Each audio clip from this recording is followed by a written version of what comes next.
ഈശോമിശിഹായ്ക്ക് സ്തുതിയായിരിക്കട്ടെ.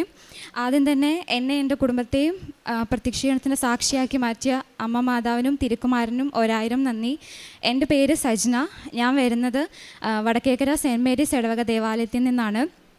ഞാനിവിടെ ആദ്യമായിട്ട് ഉടമ്പടി എടുക്കുന്നത് മാർച്ച് 26, 2025 ഉടമ്പടി എടുക്കാനുള്ള കാരണം, ഞാൻ ആ സമയം +2 കഴിഞ്ഞ് ജർമ്മനിക്ക് പോകാൻ വേണ്ടിയിട്ട് ലാംഗ്വേജ് പഠിച്ച് എക്സാമിന് പ്രിപ്പയർ ചെയ്തുകൊണ്ടിരിക്കുന്ന സമയമായിരുന്നു. ഉടമ്പടി എടുക്കുന്നതിന് മുമ്പ് ഞാനിവിടെ വന്നിട്ടുണ്ട് എൻ്റെ ചേച്ചിയുടെ കൂടെ. ചേച്ചി നഴ്സിംഗ് ഫൈനൽ എക്സാം ഭയങ്കര ടഫായിട്ട് ഉടമ്പടി പ്രാർത്ഥിച്ച് നല്ല മാർക്കോടുകൂടെ പാസ്സായി ഇവിടെ വന്ന് സാക്ഷ്യം പറഞ്ഞിരുന്നു. സത്യം പറഞ്ഞാൽ എനിക്ക് അതിൽ നിന്ന് ഇൻസ്പയർ ആയിട്ടാണ് ഞാനും ഇവിടെ വന്ന് ഉടമ്പടി എടുക്കാൻ തീരുമാനിച്ചത്. പക്ഷേ ഞാനത്ര വലിയൊരു വിശ്വാസിയോ മാതാവിൻ്റെ വലിയൊരു വിശ്വാസിയോ ഒന്നും ആയിരുന്നില്ല. അതുകൊണ്ട് ഇവിടെ എല്ലാവരും വന്ന് പ്രാർത്ഥിക്കുന്നതൊക്കെ നടക്കുന്നുണ്ട് എന്ന് കേട്ടിട്ട് അങ്ങനെ ഉടമ്പടി എടുക്കാൻ വന്നതാണ്. ഇവിടെ വന്ന് ഉടമ്പടി എടുത്തു. 3 ദിവസങ്ങൾക്ക് ശേഷം എനിക്കൊരു എക്സാം ഉണ്ടായിരുന്നു. മാർച്ച് 29 എനിക്കൊരു എക്സാം ഉണ്ടായിരുന്നു ട്രിവാൻഡ്രം വെച്ച്. അതിനുശേഷം ഏപ്രിൽ 9 വെച്ച് ബാംഗ്ലൂർ വെച്ചൊരു എക്സാം ഉണ്ടായിരുന്നു. അങ്ങനെ 2 എക്സാം ഞാൻ അറ്റൻഡ് ചെയ്തു. അറ്റൻഡ് ചെയ്യാൻ പോകുമ്പോഴൊക്കെ കാശൂപം ഞാൻ ഡ്രസ്സിൽ പിൻ ചെയ്ത് വെക്കും, പിന്നെ തൈലം നെറ്റിയെ തൂക്കും, അങ്ങനെ എല്ലാം ചെയ്തിട്ടാണ് പോകുന്നത്. ഏപ്രിൽ 9 എഴുതിയ എക്സാമിൻ്റെ റിസൾട്ട് എനിക്ക് ആദ്യം വന്നു. ഞാൻ മാതാവിനോട് എപ്പോഴും പറയുമായിരുന്നു, ഇവിടെ ഉടമ്പടി എടുക്കാൻ വന്നവരെല്ലാം മാതാവിൻ്റെ ഓരോ പ്രസൻസ് കിട്ടി, അങ്ങനെ ഓരോ അടയാളങ്ങളൊക്കെ കിട്ടി എന്നൊക്കെ പറയും. അപ്പോൾ എനിക്ക് വലിയ വിശ്വാസമൊന്നും ഇല്ലാത്തതുകൊണ്ട് ഞാൻ പറഞ്ഞു, എനിക്ക് അങ്ങനെ എന്തെങ്കിലും ഒരു അടയാളം തരണം, എങ്കിലും ഞാൻ വിശ്വസിക്കാം എന്ന് പറഞ്ഞിട്ടുണ്ടായിരുന്നു.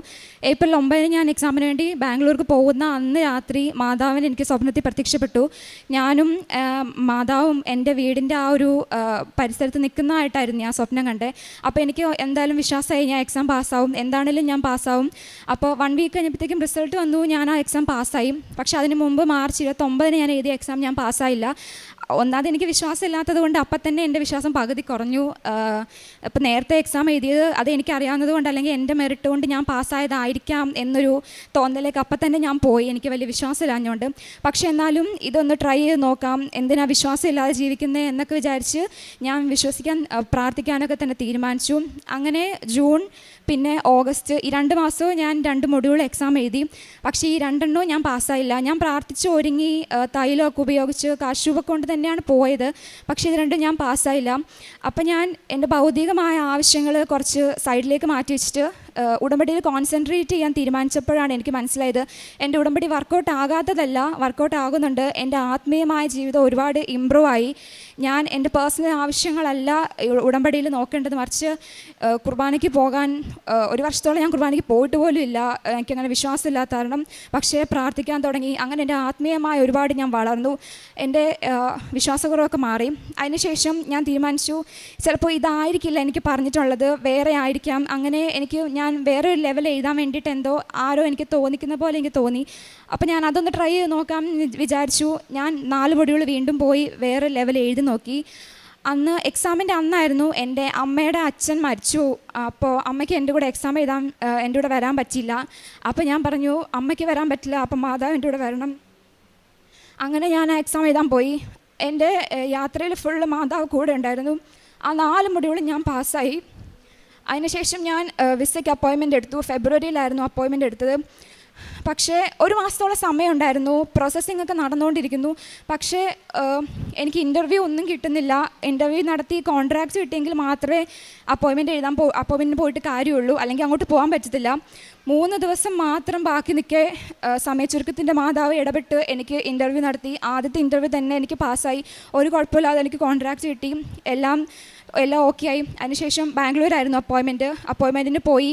ഞാൻ തൈലമൊക്കെ ഉപയോഗിച്ച് പിന്നെ ഉപ്പൊക്കെ അവിടെ ഇട്ട് പ്രാർത്ഥിച്ചിട്ടൊക്കെയാണ് പോയത്. ഇൻ്റർവ്യൂ നന്നായിട്ട് തന്നെ പോയി. അതുവരെ എൻ്റെ ജീവിതത്തിൽ പരാജയങ്ങളായിരുന്നെങ്കിലും പിന്നീട് എൻ്റെ ജീവിതത്തിൽ കുറേ തടസ്സങ്ങളായിരുന്നു വരാൻ തുടങ്ങിയത്. തടസ്സങ്ങൾ എന്ന് പറഞ്ഞാൽ അപ്പോയിൻമെൻറ്റ് കഴിഞ്ഞു, പക്ഷേ 1 മാസത്തോളം കഴിഞ്ഞിട്ടും ഒരു ഇൻഫർമേഷനും ഇല്ല. എനിക്കാണെങ്കിൽ അവിടെ ജർമ്മനിയിൽ ജോയിൻ ചെയ്യേണ്ട ഡേറ്റും ആകാറായി. എനിക്ക് അവിടെ നിന്ന് നല്ല പ്രഷറുണ്ട്. ഞാൻ പറഞ്ഞു, എനിക്കിനി ഈ ടെൻഷൻ അനുഭവിക്കാൻ വയ്യ. ഒത്തിരി ഞാൻ ടെൻഷൻ അടിച്ചു, കാരണം സമയം പൊക്കോണ്ടിരിക്കുന്നു. ഞാൻ പറഞ്ഞു, എനിക്കിനി ടെൻഷൻ അടിക്കാൻ വയ്യ, അതുകൊണ്ട് ഞാനൊരു ഡേറ്റ് വെക്കും, ആ ഡേറ്റിന് എനിക്ക് തരണം, എനിക്ക് ഇവിടെ ഒന്ന് സാക്ഷ്യം പറയാനുള്ളതാണ്, ആ ഡേറ്റ് തന്നെ എനിക്ക് തരണം എന്ന് ഞാൻ വെച്ചു. ഞാൻ വെച്ച തീയതി മാർച്ച് 26 ആയിരുന്നു. മാർച്ച് 26 ഇന്നലെ രാവിലെ എനിക്ക് വിസ അടിച്ച് കിട്ടി. ഇന്നലെ ഉച്ചയായപ്പോഴത്തേക്കും വന്നു. ഞാൻ മാർച്ച് 26 വെക്കാനുള്ള കാരണം, 2025 മാർച്ച് 26-നായിരുന്നു ഞാൻ ഉടമ്പടി എടുത്തത്. ഇന്നലെ കൃത്യം 1 വർഷം പൂർത്തിയായപ്പോൾ ഞാൻ വെച്ച ആഗ്രഹങ്ങളെല്ലാം സാധിച്ചു കിട്ടി. അതിനുശേഷം ഇപ്പോൾ അറിയാമല്ലോ, ഇപ്പോൾ യുദ്ധത്തിൻ്റെ സാഹചര്യങ്ങൾ കാരണം ഫ്ലൈറ്റ് ടിക്കറ്റൊക്കെ ഭയങ്കര എമൗണ്ടാണ്, ലക്ഷങ്ങളാണ് ഒരു വൺ വേ തന്നെ. അപ്പോൾ പ്രാർത്ഥിച്ച് അത് വളരെ ചെറിയൊരു എമൗണ്ട് തന്നെ ഫ്ലൈറ്റ് ടിക്കറ്റ് എടുക്കാൻ പറ്റി. ഇപ്പോൾ കുഴപ്പമൊന്നുമില്ല. ഇപ്പോൾ നെക്സ്റ്റ് വീക്ക് ഞാൻ ജർമ്മനിക്ക് പോവുകയാണ്. എനിക്ക് മാതാവ് തന്നെ ചെയ്തു തന്നാണെന്നുള്ളതിൻ്റെ ഒരു എക്സാമ്പിളും കൂടിയാണ്. എനിക്ക് കൃത്യം 7ാമത്തെ പേജിലാണ് എനിക്ക് വിസ അടിച്ച് വന്നേക്കുന്നത്. ഒരു സംശയമില്ല, ഇത്രയും നാൾ എൻ്റെ മെറിറ്റിൽ മാത്രമായിരുന്നു ഞാൻ വിശ്വസിച്ചുകൊണ്ടിരുന്നത്. ലൈഫിൽ തോൽവികൾ എന്താണെന്ന് അങ്ങനെ അറിഞ്ഞിട്ടില്ലാത്ത ഒരാളാണ് ഞാൻ. അതുകൊണ്ട് തന്നെ എൻ്റെ മെറിറ്റ് മാത്രം വിശ്വസിച്ച് എനിക്കൊന്നും കിട്ടിയിട്ടില്ല.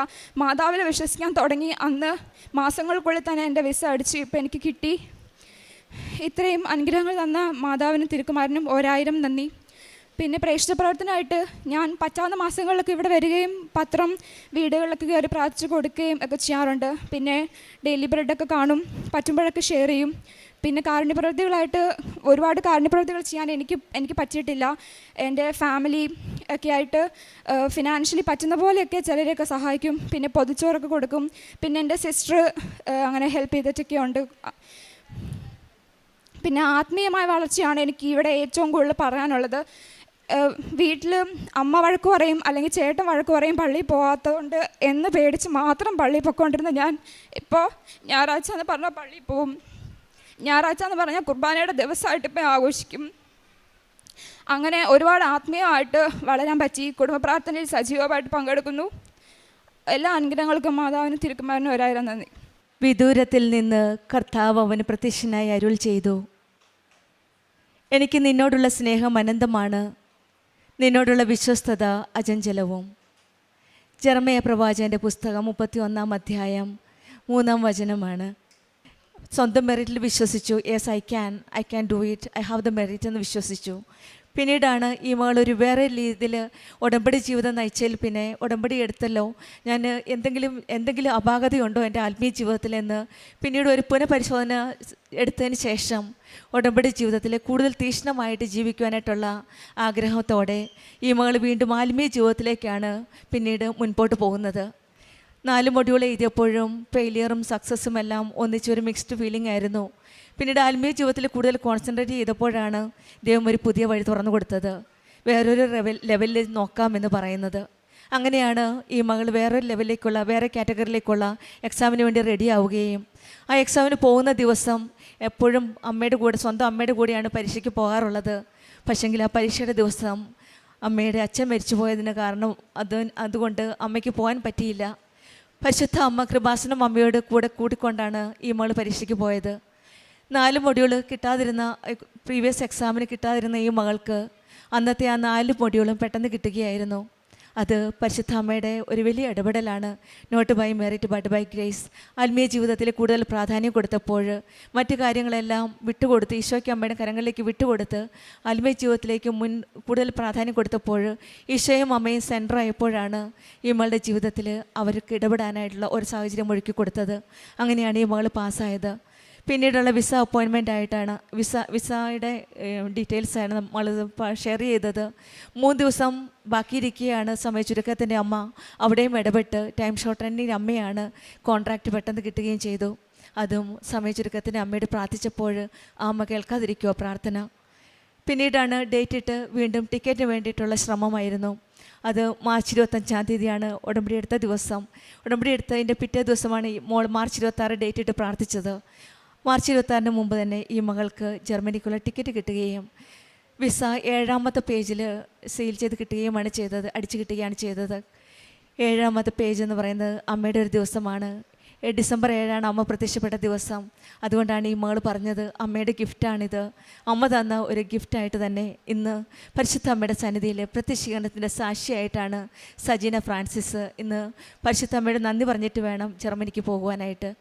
ഈശോയും അമ്മയും നമ്മുടെ കൂടെയുള്ളപ്പോൾ എല്ലാ കാര്യങ്ങളും ഏറ്റെടുക്കുന്ന ഒരമ്മയാണ്. വിദൂരത്തിൽ നിന്ന് നമ്മുടെ കൈപിടിച്ച് നമ്മുടെ കരം പിടിച്ച് മുന്നോട്ട് നയിക്കുന്ന ഒരമ്മയാണ്. നമ്മൾ തിരഞ്ഞെടുത്ത ആ സ്നേഹവും അനന്തമായ സ്നേഹത്തിലേക്കാണ് ഈശോയും അമ്മയും നമ്മളെ കരം പിടിച്ച് നയിക്കുന്നത്. പക്ഷെങ്കിൽ നമ്മളിൽ നിന്ന് ആവശ്യമുള്ളത് വിശ്വാസവും വിശ്വസ്തതയുമാണ്. നമ്മുടെ ജീവിതത്തിലും ഉടമ്പടി ജീവിതം കൂടുതൽ വിശ്വസ്തതയോടെ, കൂടുതൽ തീക്ഷ്ണതയോടെ നമുക്ക് മുന്നോട്ട് നയിക്കാം. ഈശോയുടെയും അമ്മയുടെയും അനന്തമായ സ്നേഹം നമ്മുടെ ജീവിതത്തിലും അനുഭവിക്കാൻ സാധിക്കട്ടെ എന്ന് പ്രാർത്ഥിച്ചുകൊണ്ടും സജീനയ്ക്കും കുടുംബത്തിൽ ലഭിച്ച വലിയ അനുഗ്രഹങ്ങൾക്ക് നമുക്ക് കരങ്ങളടിച്ച് ദൈവത്തെ മഹത്വപ്പെടുത്താം. യേശുവേ നന്ദി, യേശുവേ സ്തുതി, ആവേ മരിയ. അത്യപൂർവ ദൈവാനുഭവങ്ങൾ ഇനി നിങ്ങൾക്കും സ്വന്തം. ഈ യൂട്യൂബ് ചാനൽ ഇതുവരെ സബ്സ്ക്രൈബ് ചെയ്തിട്ടില്ലെങ്കിൽ ഇപ്പോൾ തന്നെ സബ്സ്ക്രൈബ് ചെയ്യുക. ഈ വീഡിയോ ഇപ്പോൾ തന്നെ നിങ്ങളുടെ സുഹൃത്തുക്കൾക്ക് ഷെയർ ചെയ്തുകൊണ്ട് കർത്താവിൻ്റെ പ്രേക്ഷിതരാകുക.